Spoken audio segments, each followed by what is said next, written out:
ఎత్తున వైరల్ అవుతున్నారు సార్. బాలీవుడ్ నటిని వేధించిన నేను వైసీపీ వివరాలు నేత. తెలుసుకోలేదు. అదే నేను దీనికి అసలు సంబంధించి చూడలేదు. కూడా ఏమున్నా అంటే ఏదో నేను వివాదం చెప్పేది- అంతా వైసీపీ లింక్ నేను పెడతాం చెప్పేది దానికి కూడా వర్తిస్తుంది. యా. సార్. దానికి సార్ ఏంటి టీటీడీలో నోటీసులు ప్రకంపాలు వెంకటేశ్వర స్వామి దగ్గర? టీటీడీ మాజీ చైర్మన్ వై సుబ్బారెడ్డి, కరుణాకర్లకు నోటీసులు, మాజీ ఈవోలు జవహర్ రెడ్డి, ధర్మారెడ్డిలకు కూడా నోటీసులు. విజిలెన్స్ ఎన్ఫోర్స్మెంట్ అధికారులు రంగంలోకి.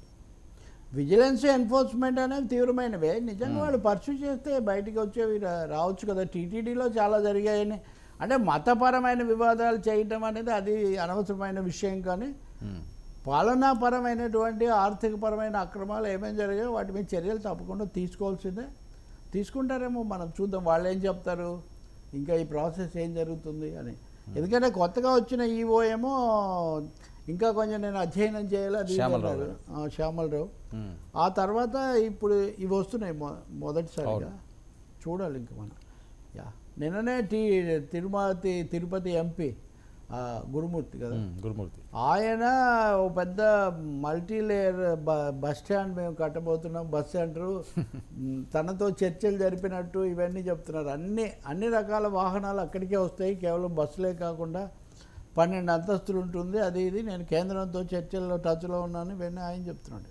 సో తిరుపతిలో చాలా యాక్టివిటీ జరుగుతున్నట్టుగా ఉంది ఖచ్చితంగా. అది ఎప్పుడో స్మార్ట్ సిటీ ప్రకటించారు. రెండవదేమో జనసేన టీడీపీ ఆధిపత్య పోరు కూడా ఒకటి ఉంది. అవును, అది కూడా ఒకటి ఉంది. వీటన్నిటి మధ్యలో సరే అంతకుముందు విహెచ్పి వాళ్ళు ఎక్కువ విహెచ్పి నిజానికి ఎవరు ఇక్కడ పైకి చేసినా విహెచ్పి ఎక్కువ చేస్తుంటుంది. వైవి సుబ్బారెడ్డి దీర్ఘకాలం చైర్మన్గా ఉన్నాడు కాబట్టి, కరుణాకర్ రెడ్డి కొద్ది కాలం ఉన్నాడు, గతంలో చాలా ఎక్కువ కాలం ఉన్నాడు. మరి వాళ్ళు ఏం చెప్తారు? వాటి చట్టబద్ధంగా తీసుకునే చర్యలన్నీ తీసుకోవచ్చండి, దాంట్లో రెండో మాట ఏం లేదు. సరే, ఎందుకు ప్రతిసారి ఏ ప్రభుత్వం ఉన్నా సరే తిరుపతిని వేదికగా తీసుకుని రాజకీయ పరంగా ఇబ్బందికర పరిస్థితి? అంటే అది భక్తుల మనోభావాలకు సంబంధించిన అంశం కదా. ప్రపంచంలోనే అతి గొప్ప దేవాలయంలో అతి గొప్ప ఇన్కమ్ వచ్చిన దాంట్లో వెంకటేశ్వర స్వామి. అందుకనే అంత వివాదాలు అక్కడ. డబ్బు కదా, రిచెస్ట్ గాడ్. శ్రీ అంటేనే లక్ష్మి, శ్రీనివాసుడు అంటే లక్ష్మీ నిలయుడు అని అర్థం. మామూలు మనం తెలుగులోకి అనువదిస్తే. మీరు కూడా తరచూ వెళ్తూ ఉంటారు కదా తిరుపతికి. సో ఎక్కడ సంపద ఉంటే అక్కడ సమస్యలు తప్పకుండా ఉంటుంది. అది పైకి ఏం చెప్పినా చెప్పకపోయినా భక్తి, ఆ తర్వాత రక్తి, ఆయా రాజకీయ యుక్తి, అదే ఒక పెద్ద పునరావాస కేంద్రం. టీటీడీ అనేది ఎవరు అధికారంలో ఉన్నా కానీ political rehabilitation centre and political power centre. అది కేవలం అది ఆధ్యాత్మిక కేంద్రమే కదా, అది అధికార పీఠాలకు కూడా కేంద్రం అనే విషయం మీరు గుర్తుపెట్టుకోవాలి. అందువల్ల ఇలాంటివి జరుగుతూనే ఉంటాయి. ఇప్పుడు వైవి సుబ్బారెడ్డి ఉన్నాడు, జగన్కు బాబాయ్ అయ్యేటటువంటి మనిషి కదా. మరి ఆయన వేరే కాకుండా చాలా రోజులు అక్కడే పెట్టారు, 2 టర్ములు ఆయన అక్కడ ఉన్నారు. ఆ తర్వాత కరుణాకర్ రెడ్డి అయితే అంతకుముందు దాదాపు ఈయన కూడా చిన్న కళ్యాణ్ చక్రవర్తి స్థాయిలో అన్నీ నడిపించాడు కదా అంతకుముందు. కాబట్టి ఆయన చివరిలో ఎన్నికలప్పుడు ఆయన ఉంటే బాగుంటుందని ఆయన పెట్టి ఆయన కొడుకుని కూడా అభ్యర్థిగా పెట్టారు. వాళ్ళందరూ ఓడిపోయారు. ధర్మారెడ్డి చాలా కాలం కొనసాగారు. ఆయన మీద కూడా అనేక అభిప్రాయాలు, భిన్నాభిప్రాయాలు ఉన్నాయి. అలాగే కులాల ఘర్షణ కూడా ఇక్కడ కొంత ఉంది.